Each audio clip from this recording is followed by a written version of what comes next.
I moved into the neighborhood because rent was cheap and I needed somewhere quiet while finishing my electrician apprenticeship. Late August 2019, a wide suburban spread outside Columbus, Ohio. Vinyl siding, identical mailboxes, driveways cracked in the same places. The street curved slightly, just enough that headlights swept across front lawns at night. It felt ordinary in a way that made it easy to disappear. That mattered to me.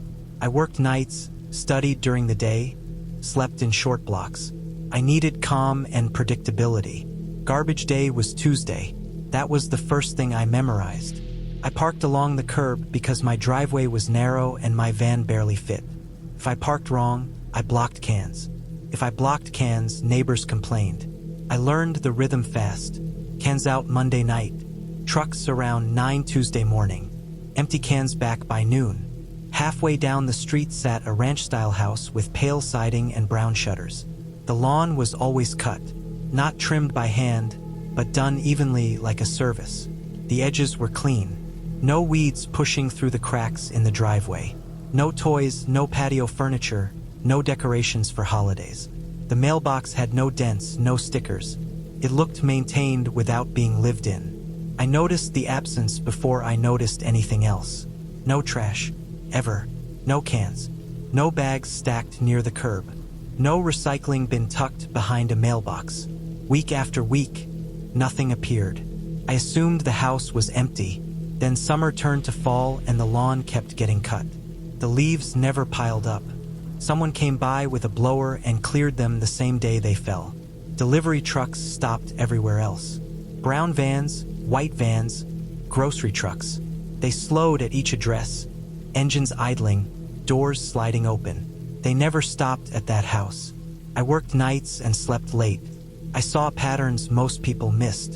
The streetlights came on at the same second every evening. Porch lights flicked on and off in familiar sequences. That house stayed dark. No porch light, no interior glow. Curtains always drawn tight. In early September, while loading tools into my van around sunset, I caught a smell. It drifted across the street and faded. It wasn't constant. It arrived in short waves when the wind shifted. Sweet and sour at the same time. Thick, not trash, not skunk, not sewage. Stuck in my throat. I washed my hands twice that night and still thought I smelled it. I blamed a dead animal at first.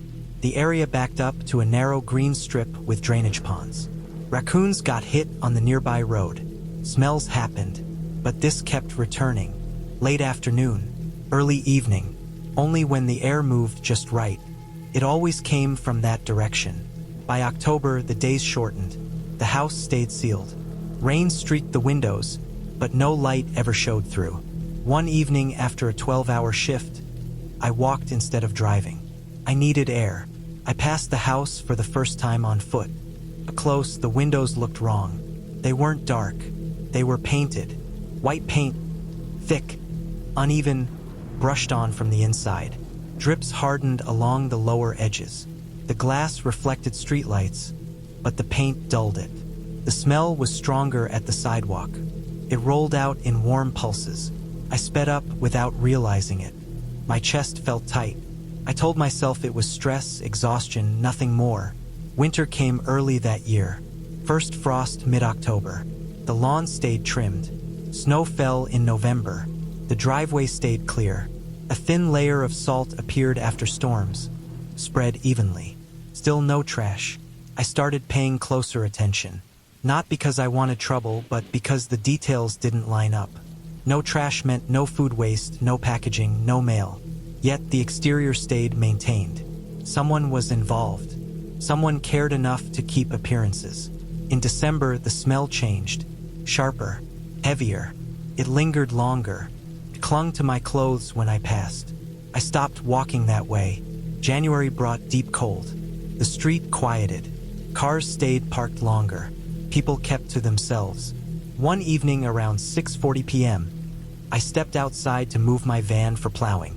The wind cut through my jacket. As it shifted, the smell hit hard. It felt warmer than the air, like breath. I gagged and turned away. That night, I dreamed of clogged drains and burnt insulation. I woke up with my jaw clenched. February thawed and froze in cycles. Ice cracked the pavement. The house remained sealed. One afternoon, sunlight hit the front windows at a low angle. I noticed texture beneath the paint. Not smooth, pressed areas. Uneven thickness. Weeks later, walking past again, I saw it clearly. Handprints on the inside of the paint, pressed outward low on the glass. The paint thinned where fingers had pushed. Smears where palms dragged slightly before stopping. They were fresh enough that the edges hadn't yellowed like the rest. Small hands, not toddler-sized but not adult either. Or an adult who had lost weight. Or someone kneeling. I stood there longer than I should have. My pulse thudded in my ears. The smell seeped out stronger than ever. I backed away and went home. I scrubbed my shoes that night. Trash day came and went again. Nothing from that house. I reported it. Not with panic, not with certainty. Just facts. No trash for months. Painted windows from the inside. Smell consistent with decomposition. Handprints visible from the street. I gave the address and my name. I didn't tell anyone else. I didn't want attention. 2 days later, unmarked cars appeared. Men and women went in and out wearing gloves and boot covers. A truck with a sealed back parked out front. The lawn service did not come that week. I stayed inside. I watched through my blinds. No one knocked on my door. No one spoke to me. The activity lasted hours. The smell intensified, then faded completely. The house was boarded up the next morning. Plywood over every window. Notices taped to the door. The lawn grew uneven. Trash cans appeared at the curb for the first time, already filled. They were taken away and never returned. I learned what happened through public records and local reporting weeks later. The owner had died years earlier. The house had passed to a relative who never lived there. A caretaker had been paid in cash to maintain the exterior and nothing else. Inside, authorities found an adult family member with severe developmental disabilities who had been kept confined for years. Malnourished, unable to care for themselves. The painted windows were meant to hide movement. The trash had been removed privately to avoid attention. The smell came from infection, waste, and neglect. The handprints were recent because the person had still been alive. They were removed and hospitalized. Charges followed. The caretaker disappeared before arrest. I moved out before my lease ended. I finished my apprenticeship elsewhere. I still think about that house when garbage trucks pass. I notice which cans roll to the curb and which don't. I never ignore smells anymore. This happened when I was living with 2 friends in a rental neighborhood near Flagstaff, Arizona, winter of 2021. We moved there for seasonal work at a ski lodge on the mountain. The pay was steady and the housing was cheap if you split it 3 ways. The neighborhood sat in a shallow bowl of pines and low hills. Snow muffled sound but also carried it. A car door could slam a block away and still sound close. Footsteps seemed louder, sharper, like the ground was listening. Our rental was a single-story place with a low roof and shallow pitch. Asphalt shingles. No attic access inside, just a sealed hatch above the garage. The sidewalk ran straight past the front door, cutting through the neighborhood without driveways lining up evenly. Some houses had paths, some didn't. At night, the streetlights cast long yellow bands across the snow. The first morning after a heavy snowfall, I left early for work and noticed footprints on the sidewalk in front of our house. Bare footprints. Long, narrow impressions pressed deep into the snow. No tread pattern. No boot edges. No heel marks like shoes left. Just skin-shaped depressions, stretched and uneven. They ran straight along the sidewalk and kept going. No turn toward our driveway. No pause. I assumed someone had lost shoes. It was cold but not deadly cold. Just below freezing. Flagstaff winters weren't kind, but people did stupid things. I forgot about it until the next morning. The footprints were there again. Fresh. Same shape. Same spacing. Longer stride than normal walking, but not running. The snow had fallen overnight and stopped around 4. The prints cut through untouched snow. They came from the east, crossed our place, and continued west. No signs of slipping, no hesitation. The third morning, I paid closer attention. The toes were narrow and pointed inward slightly. The arch barely pressed. The heel sank deep. It didn't look like frostbite panic steps. It looked practiced. I mentioned it later in the day, and both friends said they had noticed them too. None of us said much else. We all worked early shifts. We were tired. Strange things seemed less strange when you were exhausted. Over the next week, the prints appeared every morning after snow. Always bare. Always the same length and spacing. Always between 3 and 5 based on snowfall and plow timing. They never led to a car. They never turned into a yard. They never went up a porch. They just passed through house to house, cutting clean lines through the neighborhood like it was a route. One morning, the prints ended in front of our door. They stopped at the base of the steps, toes pointed toward the house. No scuffing, no turn away, no return prints, just a clean stop. The porch light hadn't been disturbed. No snow fell from the roof. The doormat was untouched. It looked like whoever made them had stood there, then vanished. That morning, I checked the camera we had mounted 2 days earlier. A cheap motion camera, nothing fancy. We angled it low to catch the sidewalk. We tested it, walked past it, triggered every time. Batteries were full. The memory card had space. The footage showed nothing. No clips, no activation. The timestamp rolled straight from night to morning with no breaks. That night, all 3 of us were awake. Different schedules, same restlessness. Snow fell again, light and steady. Around 3:30, we heard something on the roof. It wasn't a thump.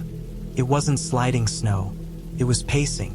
Slow, even steps moving from one end of the roof to the other. Each step pressed weight into the shingles. The sound was dull but clear. Step, pause, step, pause. Too heavy for raccoons. Too slow for wind. The spacing matched a person walking carefully. The pacing lasted maybe 2 minutes, then stopped. No scramble, no jump down, just silence. In the morning, there were no footprints around the house. The sidewalk prints resumed their straight path, but this time they crossed our place slightly closer to the porch. We checked the roof from the yard later. No damage, no scuffed shingles, no broken edges. Snow had slid naturally, nothing obvious. We didn't call anyone, not yet. There was no proof, no threats, just patterns. Over the next 2 weeks, the pacing happened 3 more times. Always late, always slow, always when snowfall would hide tracks by morning. The prints continued, same shape, same stride. Sometimes they passed close to our steps. Sometimes they stayed centered on the sidewalk. I started staying up, watching the camera feed live from my phone. Nothing triggered, no signal drop, no interference, just empty snow. One night near the end of January, the snow stopped early. The ground stayed clear until after dawn. I woke late and rushed outside. The prints were there, darker now where skin had pressed directly into concrete dusted with frost. The toes curled slightly at the edges, like the foot had flexed for grip. They came to our steps and turned sideways. The left foot angled inward more than before. They climbed the first step, then the second, then stopped. There were no prints on the porch itself. The surface was dry from roof coverage. Whatever had stepped there hadn't left marks. That afternoon, I noticed something else. A faint smear on the gutter near the edge of the roof. Skin oil and dirt, like a hand had steadied itself, low enough to reach from the porch railing. That was enough. We contacted the property manager. They contacted local authorities. The response was slow but thorough. Over the next days, officers walked the area, checked nearby woods, spoke to neighbors. No one admitted seeing anything. One older couple mentioned missing food from an unlocked shed weeks earlier. Another mentioned hearing footsteps on roofs but assumed snow settling. A thermal drone was used one night after fresh snowfall. It picked up heat near a drainage culvert running under the road 2 blocks away. Inside, they found a man. He was alive, barefoot. His feet were long and narrow from years without shoes. His toes had fused slightly from frost damage. He had been living in crawl spaces, sheds, and culverts for months. moving at night to avoid people. He climbed roofs to sleep where heat escaped and animals couldn't reach him. He walked barefoot because shoes had caused infections that never healed. Our house had a warm roofline and a low porch. Easy access. The pacing was him shifting weight to keep blood moving in his feet. The camera never triggered because he stayed just outside the detection zone, learned by watching. The prince stopped because he climbed up and waited until snow covered his exit along the roof edge. He was taken in and treated. Charges were limited. No violence, no break-ins, just trespassing and survival. We finished the season and moved out early. Even now, when snow falls, I look at sidewalks first. I notice what passes through without stopping, and what pauses where it shouldn't. This happened when I was living with two friends in a rental neighborhood near Flagstaff, Arizona, winter of 2021. We moved there for seasonal work at a ski lodge on the mountain. The pay was steady and the housing was cheap if you split it 3 ways. The neighborhood sat in a shallow bowl of pines and low hills. Snow muffled sound but also carried it. A car door could slam a block away and still sound close. Footsteps seemed louder, sharper, like the ground was listening. Our rental was a single-story place with a low roof and shallow pitch. Asphalt shingles. No attic access inside, just a sealed hatch above the garage. The sidewalk ran straight past the front door, cutting through the neighborhood without driveways lining up evenly. Some houses had paths, some didn't. At night, the streetlights cast long yellow bands across the snow. The first morning after a heavy snowfall, I left early for work and noticed footprints on the sidewalk in front of our house. Bare footprints. Long, narrow impressions pressed deep into the snow. No tread pattern. No boot edges. No heel marks like shoes left. Just skin-shaped depressions, stretched and uneven. They ran straight along the sidewalk and kept going. No turn toward our driveway. No pause. I assumed someone had lost shoes. It was cold but not deadly cold. Just below freezing. Flagstaff winters weren't kind, but people did stupid things. I forgot about it until the next morning. The footprints were there again. Fresh, same shape, same spacing, longer stride than normal walking, but not running. The snow had fallen overnight and stopped around 4. The prints cut through untouched snow. They came from the east, crossed our place, and continued west. No signs of slipping. No hesitation. The third morning, I paid closer attention.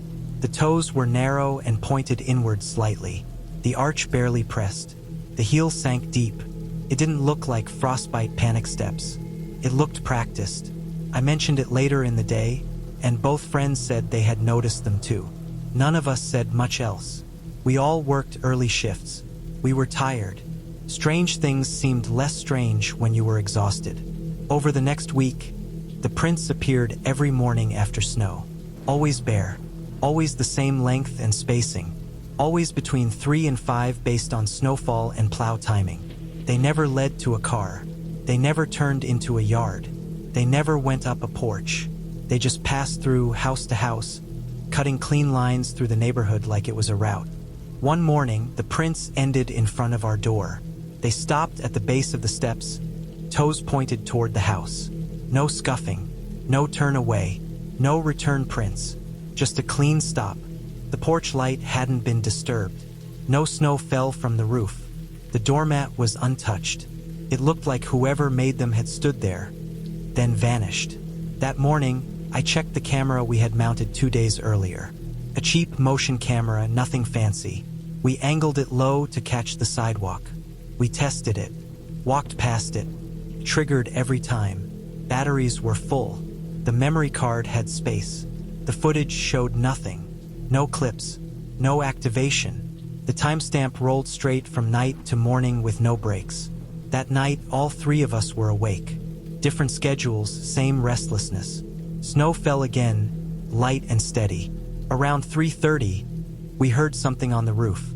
It wasn't a thump. It wasn't sliding snow. It was pacing. Slow, even steps moving from one end of the roof to the other. Each step pressed weight into the shingles. The sound was dull but clear. Step, pause, step, pause.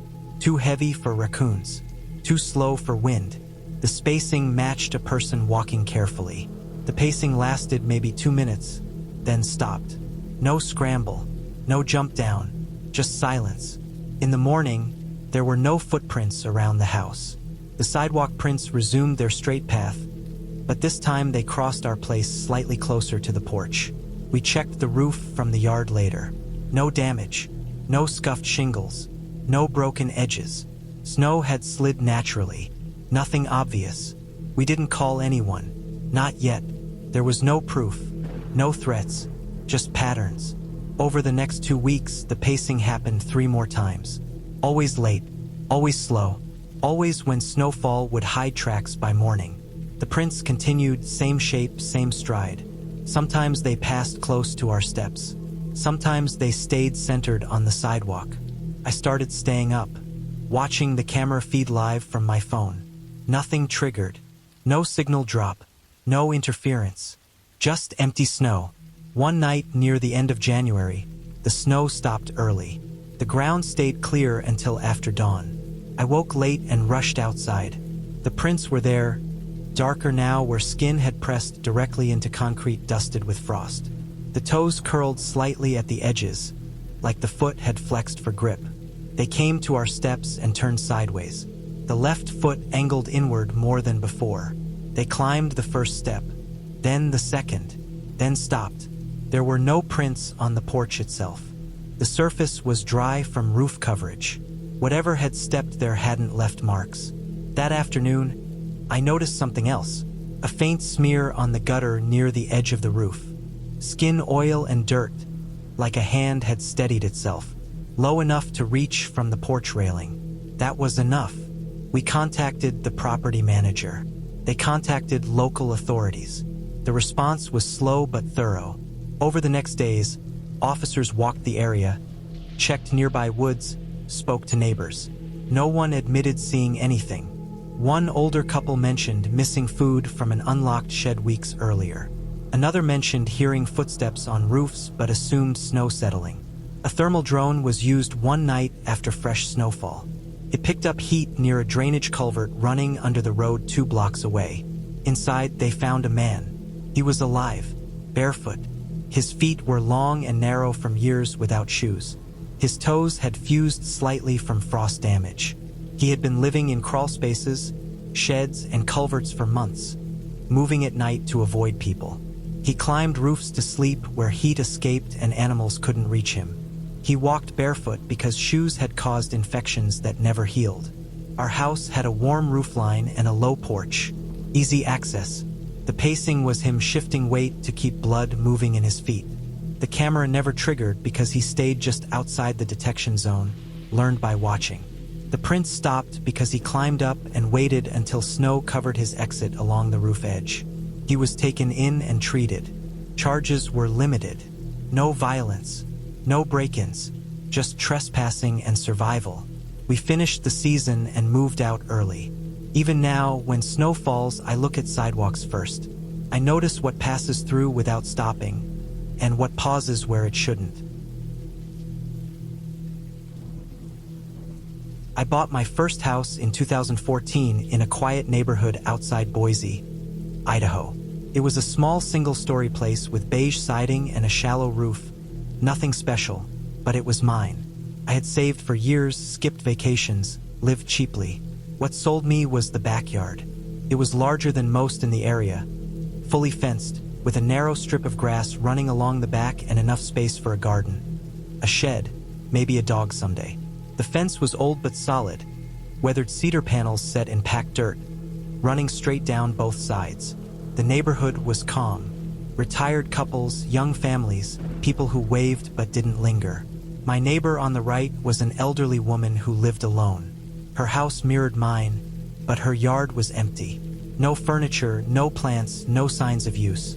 The fence between us looked original, the same height and style as the rest of the block. The first summer passed without issue. I mowed, planted a few shrubs, learned where the sun hit hardest.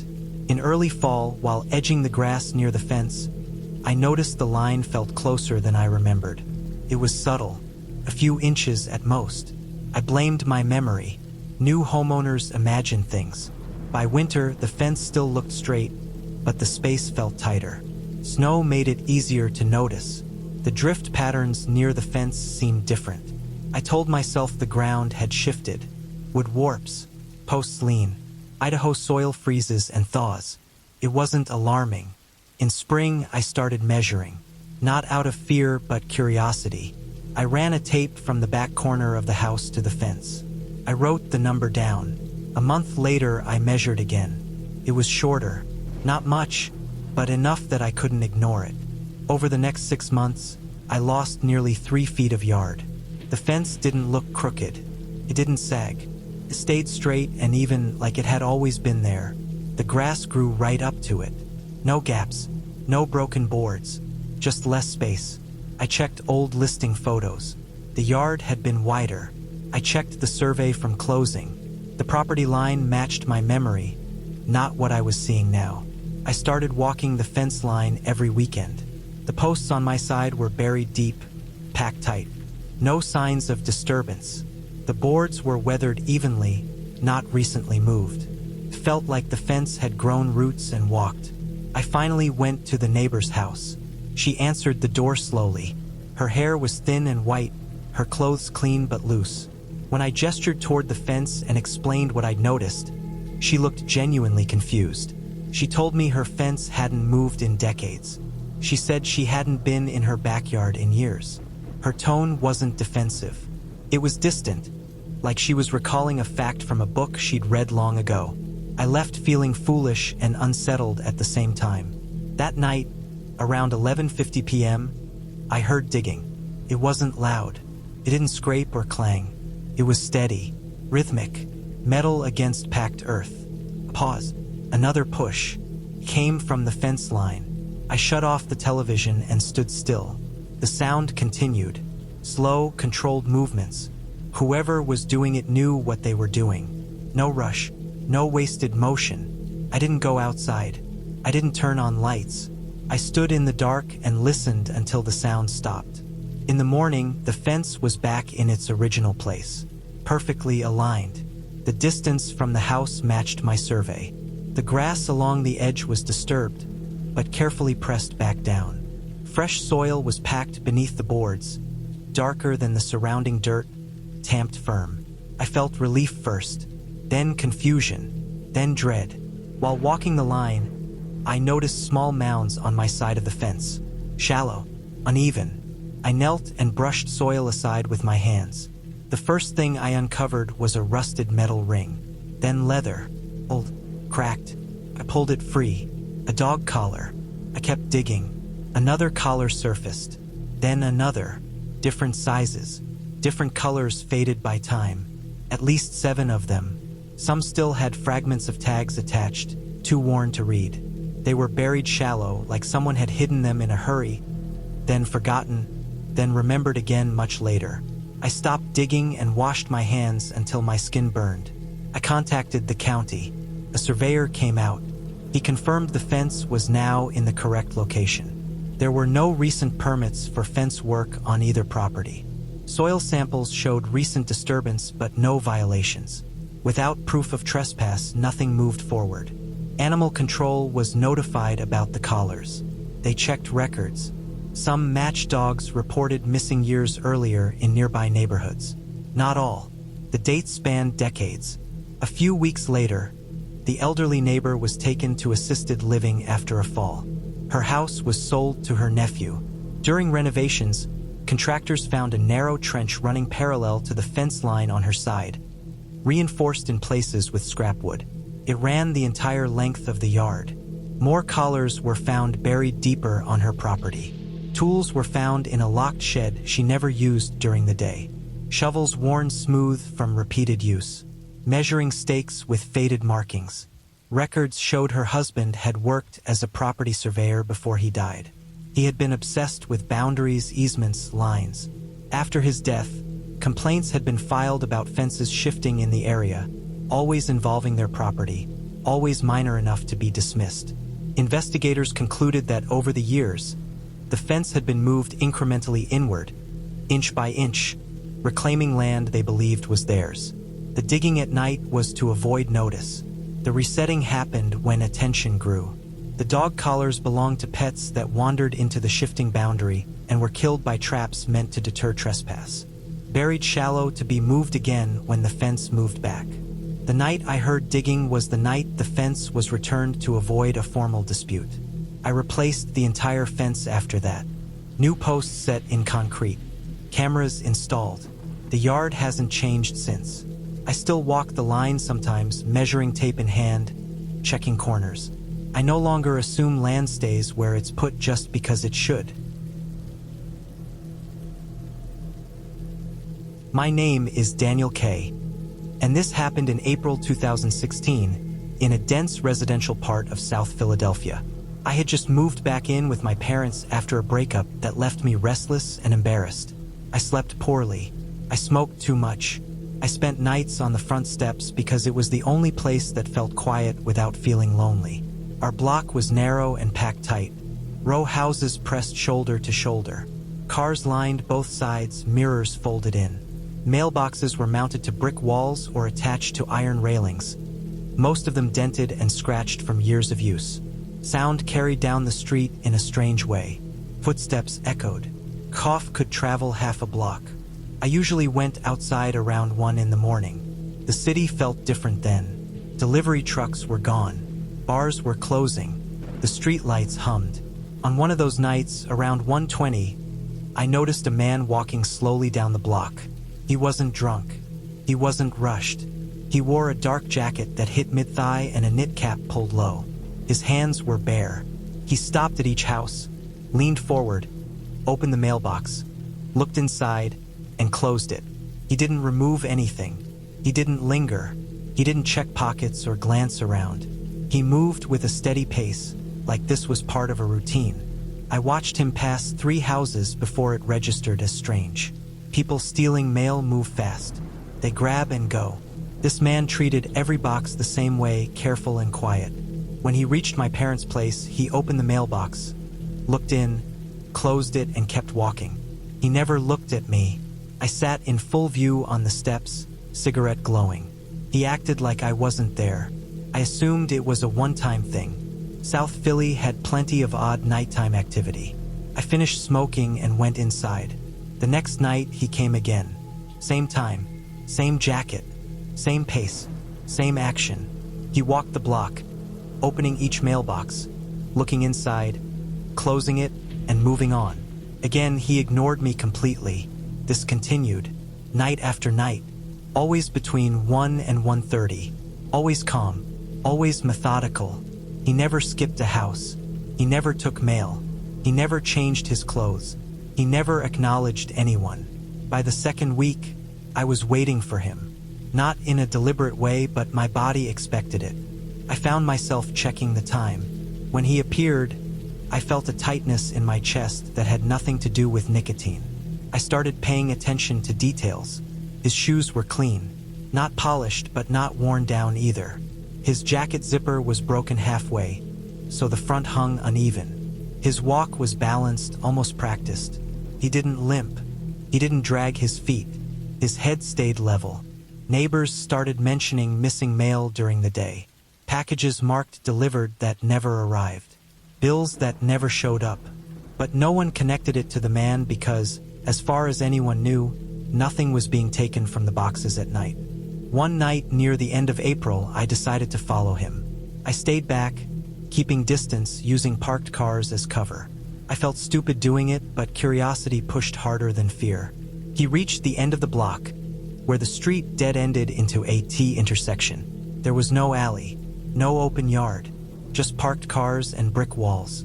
He walked between 2 cars, a dark sedan and a pickup with a ladder rack. I expected him to appear on the other side. He didn't. I waited. 30 seconds. A minute. I crossed the street and looked. The space between the cars was tight but clear. No doorways, no stairwells, no basement entrances. He was gone. I walked around the cars, checked the sidewalk, looked down the cross street. Nothing. No footsteps. No movement. He had vanished without sound. I didn't sleep that night. The next morning, my mother asked why the mailbox was empty. She was expecting a letter from a relative. I checked neighboring boxes while walking to the corner store. Every mailbox on the block was empty, even ones that had mail sticking out the day before. Not just letters, coupon flyers, local ads. Everything was gone. People noticed. Calls were made. The police came later that day. They checked boxes, asked questions, took notes. There were no reports of theft logged through the postal system. No forced boxes. No broken locks. According to records, the mail had been delivered. It never showed up. Over the next week, more information surfaced quietly. A postal worker assigned to a nearby route was placed on leave. A master arrow key had gone missing months earlier but was never reported properly. A group had been diverting mail by identifying which boxes contained high-value items, legal documents, replacement cards, checks. They worked in stages. The man I saw wasn't stealing. He was cataloging. He opened boxes to note which houses received mail and what type. He memorized patterns. He learned delivery schedules. Others came later, during daytime hours, dressed as utility workers or city employees, using the arrow key to empty selected boxes quickly and cleanly. No damage. No witnesses. The night I followed him, he stepped between cars and into a recessed basement entrance hidden behind an illegally parked vehicle. The door led to a shared utility corridor connecting multiple row houses, something common in that part of the city but invisible from the sidewalk. He didn't vanish. He exited through another block. The mail from that morning was never recovered. It had already been sorted and moved before anyone noticed. The losses were written off. Counts were flagged. New cards were issued. Life moved on. I stopped smoking on the steps after that. I stopped staying up late. I moved out again as soon as I could afford it. Even now, when I pass a mailbox late at night, I notice whether it's been opened recently. I notice who touches it and how. Calm movements unsettle me more than rushed ones ever did. This happened when I was 17, summer of 2012, in a small neighborhood outside Tulsa, Oklahoma. The subdivision had been built fast in the late 90s and then forgotten by developers when money dried up. Most houses were lived in, but one sat at the far edge, backed up to a strip of woods and a drainage ditch. It had been empty as long as I could remember. The grass stayed cut just enough to avoid attention, but the windows were cloudy and the porch sagged. During the day, the place looked harmless. Sun-bleached siding, no broken glass, no boards on the windows. The door was unlocked. 4 of us went inside out of boredom more than courage. We were kids with nothing better to do and a car that could get us there. Inside, the house felt wrong in a way I couldn't explain at the time. It was warm, not stuffy, not humid. Warm like someone had been there recently, even though the power meter was gone and the breaker panel was empty. The air didn't smell like animals. No droppings, no nests, no trash, no signs of squatters. The floors were clean, dusty, but evenly so, like it had settled undisturbed. The walls were bare, no holes. No graffiti. The only marks were on the door frames.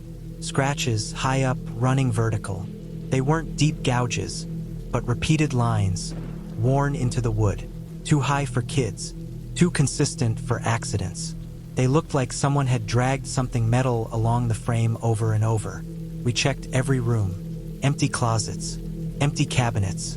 The garage was swept. The attic hatch was sealed shut with screws. No ladder nearby. No footprints in the dust. We stayed less than 10 minutes. Long enough to feel watched without seeing anything. That night, only 2 of us went back. Not to go inside, just to look. We parked across the street around 2 in the morning and stood near the curb. The neighborhood was silent. No cars, no dogs, crickets and distant highway noise. The house had lights on. Dim yellow light leaked through the front windows. Not bright. Not flickering, steady. It moved slightly, like shadows passing behind thin curtains that hadn't been there during the day. The power line still hung loose from the pole, cut and capped. No meter, no connection. We stood still, trying to make sense of it. Then something crossed in front of the living room window. It was tall, too tall for the space. thin in a way that didn't match a normal body. The head came close to the ceiling line, almost brushing it. The movement was smooth and slow, not rushed, not stumbling, just passing from one side of the room to the other. We didn't stay long enough to see it again. We ran back to the car and left. The next day, the house was gone. Not torn down halfway, not taped off, gone. The lot was bare dirt, flattened and graded. Fresh soil, darker than the surrounding yards. Tire tracks smoothed over. No debris, no broken boards, no nails, no concrete chunks. The foundation was gone down to clean earth. There were no construction signs, no fencing, no dumpster, no equipment. It looked like the house had never been there. People on the block acted confused but not shocked. Some said it must have been planned. Others said they hadn't noticed. Within a week, grass seed had been spread. By the end of summer, it blended in. Years later, I looked into it as an adult. The explanation wasn't fast or simple, but it made sense. The house had been flagged months earlier for structural hazards after a fire in the crawlspace that never reached the interior. The damage was underneath. Rot, mold, chemical contamination. The property owner was tied to a larger case involving illegal marijuana grow operations across multiple counties. Those houses used generators, battery banks, and heat lamps to avoid drawing attention through utility records. The warmth inside came from those lamps. The lights at night were battery-powered, run on timers.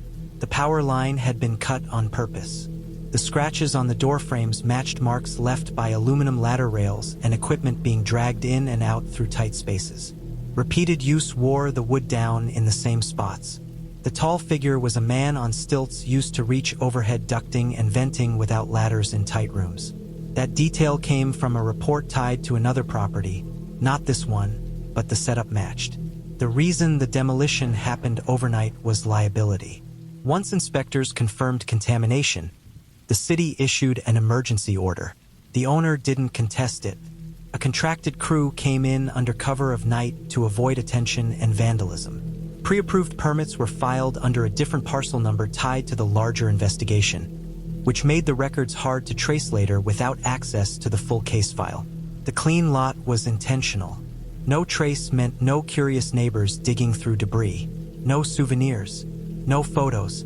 As a teenager, it felt like something impossible had happened. As an adult, it felt worse knowing how close we had been to something dangerous and organized, hidden in plain sight, erased the moment it drew the wrong kind of attention. I drive past that spot sometimes. The grass grows evenly. Kids play nearby. No one remembers the house. I do. I remember how warm it was inside with the power off, and how something moved behind the window when it shouldn't have been there at all. I'm Marcus, and this happened in 2020 while I lived alone in a townhouse complex outside Raleigh, North Carolina. I had moved there for work, nothing dramatic, just a job that paid well enough to justify living alone for the first time. The place was quiet, almost too quiet. Rows of identical units, shared walls, small patios facing a parking lot. Most people kept to themselves. That was part of why I chose it. My routine was fixed. I left for work at 7:18 every morning. Not because I liked the number, but because traffic lined up that way. I parked in the same general spot each night, second row from the entrance, near a light pole that flickered but never went out. Consistency made life easier. A few weeks after moving in, I noticed my neighbor on the right started leaving when I did. Same time, same days. He wore neutral clothes, drove an older gray sedan, nothing that stood out. At first, I assumed coincidence. Lots of people worked early. The complex was full of commuters. Then I noticed he came back when I did too. Same turn into the lot. Same slowdown near the speed bump. Same parking maneuver, a few spaces away. He never waved, never looked over. He moved with purpose, like he knew exactly where he was going and didn't want to be distracted. It started to feel patterned. I told myself I was projecting. Living alone does that. You notice things because there's no one else to notice them with you. Still, I began paying attention without meaning to. On a Tuesday, I took a random day off. Didn't tell anyone. I stayed inside, worked out, cooked lunch. His car never left. It stayed parked all day. The next week, I left late on purpose. Sat in my car for 10 minutes scrolling through my phone. He came out 10 minutes later and left right after I did. I tested it again. I went for a late drive around 9 one night just to clear my head. I made it 3 blocks before I saw his headlights pull out behind me. He followed for a short distance, then turned off when I did. The timing felt rehearsed. None of it was enough to confront him or report anything. It lived in the gray area where doubt thrives. I didn't want to sound paranoid. By fall, the tension sat with me all the time. I started locking my door twice. I checked the peephole before leaving, before coming back. I listened for footsteps on the stairs. One night around 3 a.m., I pretended to leave. I opened the door loudly, stepped out, then quietly stepped back in and locked it. I turned off the lights and waited. About 5 minutes later, I heard his door open. Footsteps approached. Through the peephole, I saw him step into the narrow space in front of my door. He stood close enough that his jacket filled most of the frame. He didn't knock. He didn't fidget. He just stood there. Minutes passed. 10, 20. He stayed perfectly still, facing the door, like he was listening for something on the other side. His posture didn't relax. He didn't check his phone. He didn't look around. Nearly an hour went by. I stood frozen, heart pounding, afraid that any sound would give me away. At some point, my legs started to ache. He didn't move until he finally turned and walked back to his unit. I didn't sleep. The next morning, his door was open. Not wide, just enough to see inside. The unit was empty. No furniture, no trash, no clothes. The carpet looked untouched, vacuum lines still visible. It looked like a model unit, not a place someone had lived. I went to the leasing office later that day. I explained what I'd seen. I asked about the neighbor. They checked their system. According to their records, the unit had been vacant all year. No lease, no maintenance requests, no utility usage. They walked over with me. The locks were original. No signs of forced entry. The breaker panel showed minimal activity, consistent with occasional inspections, not daily living.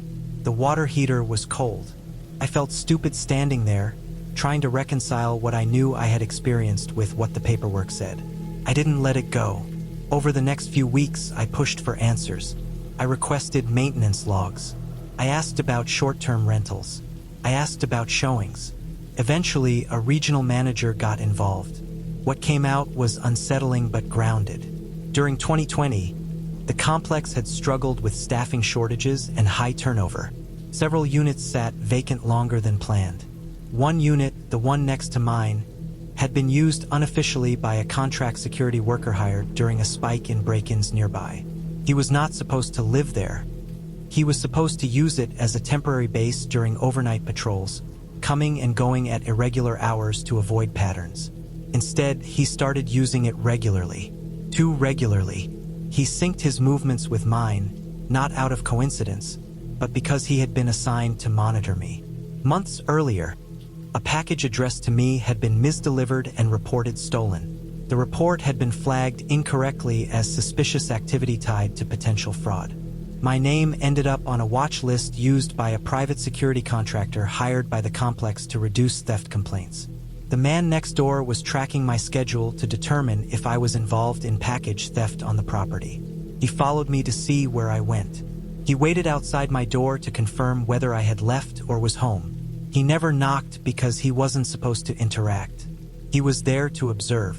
When I pretended to leave that night, he believed I was gone and came to verify. He waited because he wasn't sure if I would return quickly, and leaving too soon would break his pattern. Once I reported him, the complex terminated the contract immediately. They cleared the unit overnight to avoid liability. No report was filed because the company wanted the situation buried.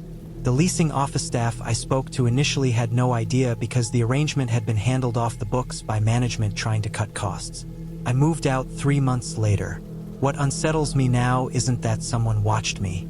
It's how easily it happened, how quietly, how officially unofficial it was. A vacant unit became a blind spot. A name on a list turned into justification. I still live alone. I still notice patterns.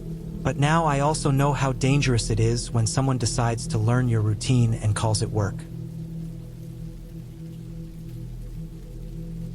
I moved into the duplex at the edge of town because it was cheap and because the lease started immediately. The place sat between a closed bowling alley and a narrow strip of trees that separated the road from a drainage canal. The neighborhood looked normal in daylight. Small yards, chain link fences, oil stains on driveways. At night, it felt emptied out, as if the houses were props left behind after people moved away. My unit was on the left. The other unit belonged to a man named Carl, at least according to the mailbox. Carl kept his side clean. His lawn was cut twice a week. His trash bins were always aligned with the curb, lids closed, handles facing the same direction. He parked his car in the driveway but never used it. Dust gathered on the windshield. Leaves collected under the tires. The registration sticker expired during my first winter there and stayed that way. I worked early mornings. I left before sunrise and came back in the afternoon. For weeks I never saw him. I noticed small signs that someone lived there. Lights turned on and off. The television glow flickered against his curtains at night. Packages appeared on his porch and vanished by morning. I assumed our schedules did not overlap. The first strange detail was the smell. It drifted through the shared wall late at night. Not rotten, not chemical. It reminded me of damp fabric sealed in plastic too long. Came and went. Cleaned my vents. I blamed the weather. I blamed the canal. The second detail was the camera. I noticed it while taking trash out one evening. A small black lens mounted under the eave above his back door. It pointed toward the narrow space between our units. That space held our meters, the hose hookups, and my bedroom window. I stood still and watched the tiny red light glow. I told myself it was a security camera. I told myself many people had them now.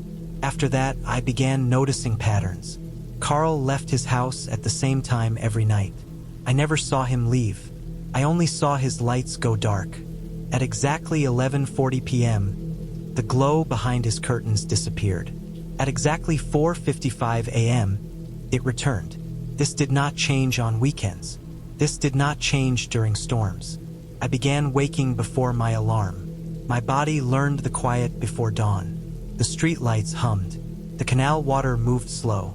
At 4:55 a.m., his lights came on. Every time. One morning, I woke with the sense of being watched. The kind that pulls you from sleep without a sound. My phone said 4:53 a.m. I lay still. The smell hung in the air, stronger than before.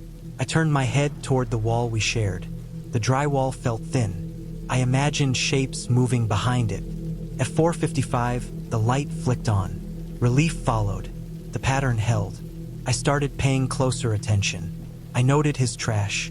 It went out once a month. The bags were heavy and tied tight. No boxes. No food waste smell. No loose ends. I noticed that he never opened his windows. Even during heat waves, they stayed shut. The third detail was the footprints. After a rainstorm, muddy prints appeared along the narrow path between our units.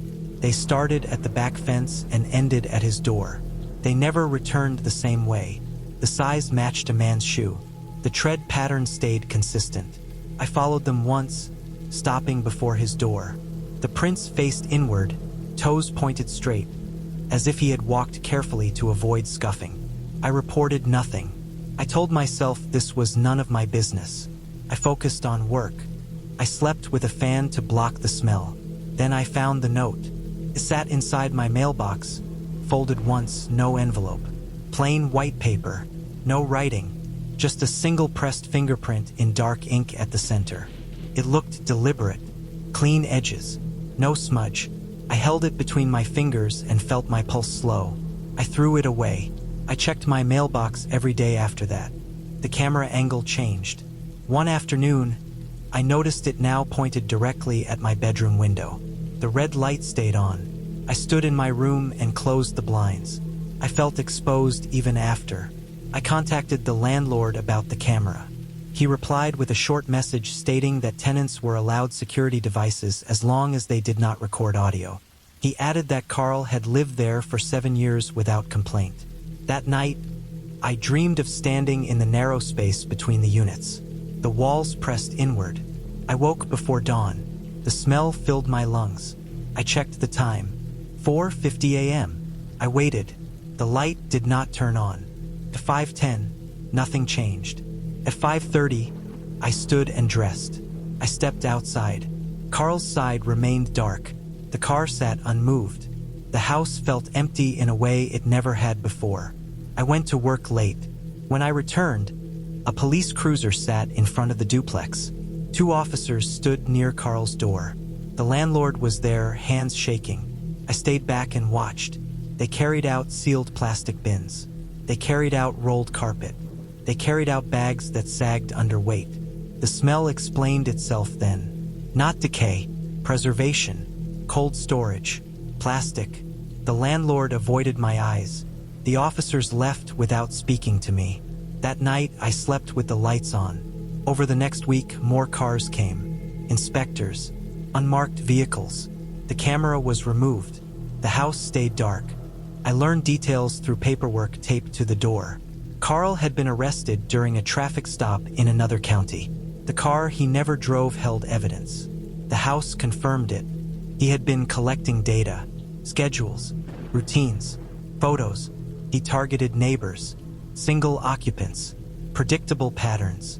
He used the canal path to avoid the street. The bins held personal items cataloged and sealed. He had not escalated yet. He planned to. The pressed fingerprint on the paper matched mine. He had lifted it from my mailbox door. The reason he stood between steps. The reason he watched. The reason for the timing. He waited for certainty. I broke my lease without penalty. The landlord did not argue. I moved within 2 weeks. I threw away my mattress. I changed my routines. I stopped trusting silence. Sometimes, just before dawn, I still wake with that same sharp awareness. I check the time. I wait for a light that never comes. I rented the house because it sat at the end of a quiet street and because the price was low enough that I did not ask questions. The block had 7 houses, all built in the same decade, all with shallow porches and narrow driveways. Mine was the last one before a wooded lot that dropped down into a shallow ravine. The trees blocked the wind and most of the sound from the road behind them. During the day it felt calm. At night it felt sealed off. The man next door lived alone. I learned his name from a faded label on a package left on his porch the day I moved in. I never spoke it out loud. I never needed to.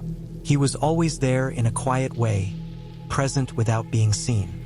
His house stayed clean. The siding looked freshly washed. The windows were spotless. The porch light stayed off even after sunset. I worked from home and kept a steady routine. Coffee at the same time. Lunch at the same time. Evening walks when the light softened and the street cooled down. That was when I first noticed his habits. He watched from inside. Not openly. The blinds never moved, but the angle of the slats shifted from day to day. One afternoon they were tilted just enough to reflect the sky. Another evening they angled down toward my driveway. I told myself people looked out their windows. I told myself it meant nothing. His trash went out every Tuesday morning before sunrise. It was always one bag, heavy, tied tight. No loose sounds when the truck lifted it. No boxes, no recycling bin. Just the same black bag placed at the exact edge of the curb. After a few weeks, I realized I had never seen anyone visit his house. No friends, no family, no delivery trucks beyond the occasional package that disappeared within hours. The car in his driveway did not move. Dust settled on the hood and stayed there.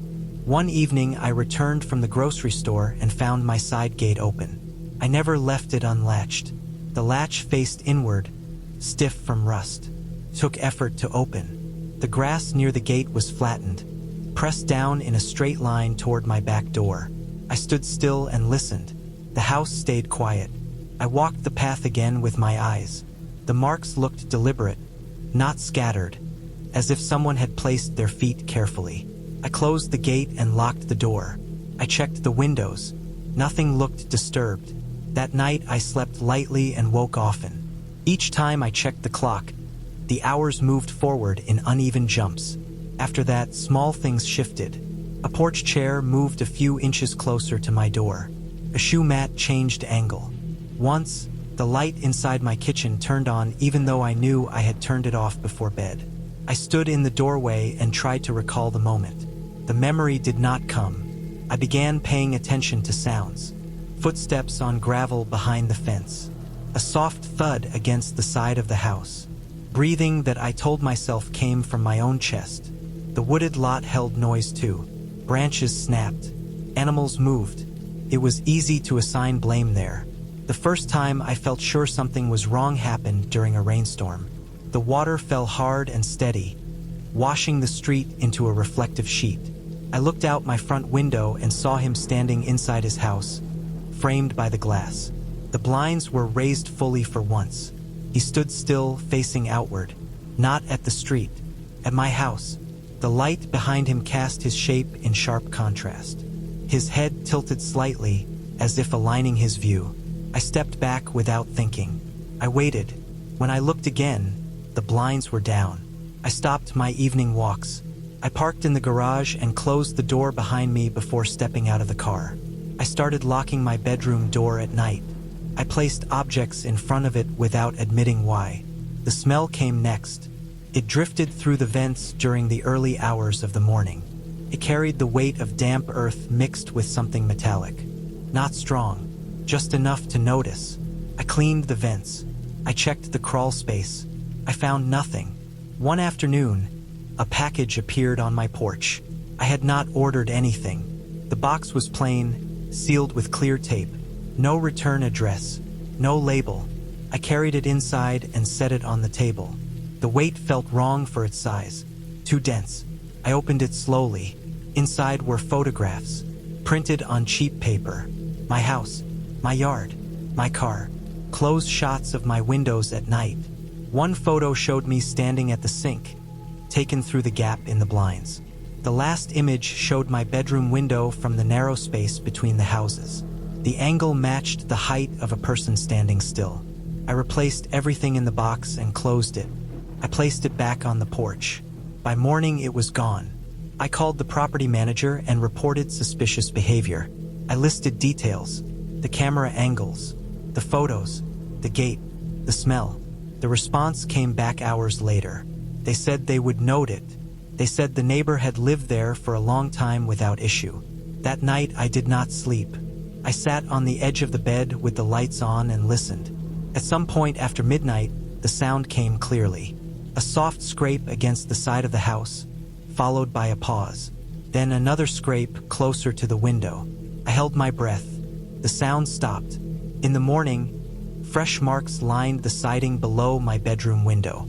Long, shallow lines, evenly spaced, too uniform to be random. I took photos and sent them.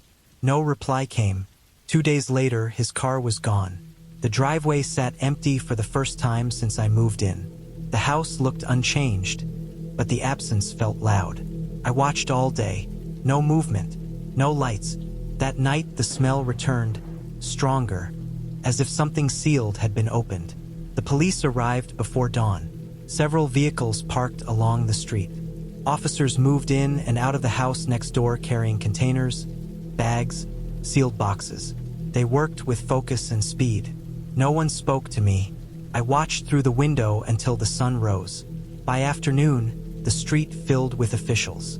The property manager came once and left quickly. The house stayed open, its interior exposed. I saw the stripped rooms, bare floors, marks along the walls. Later that week, I received a formal notice. It explained everything in clean language. My neighbor had been arrested after being stopped in another town. His vehicle contained personal items belonging to multiple people from nearby areas. Items cataloged and stored, photographs, schedules, keys, notes that mapped routines.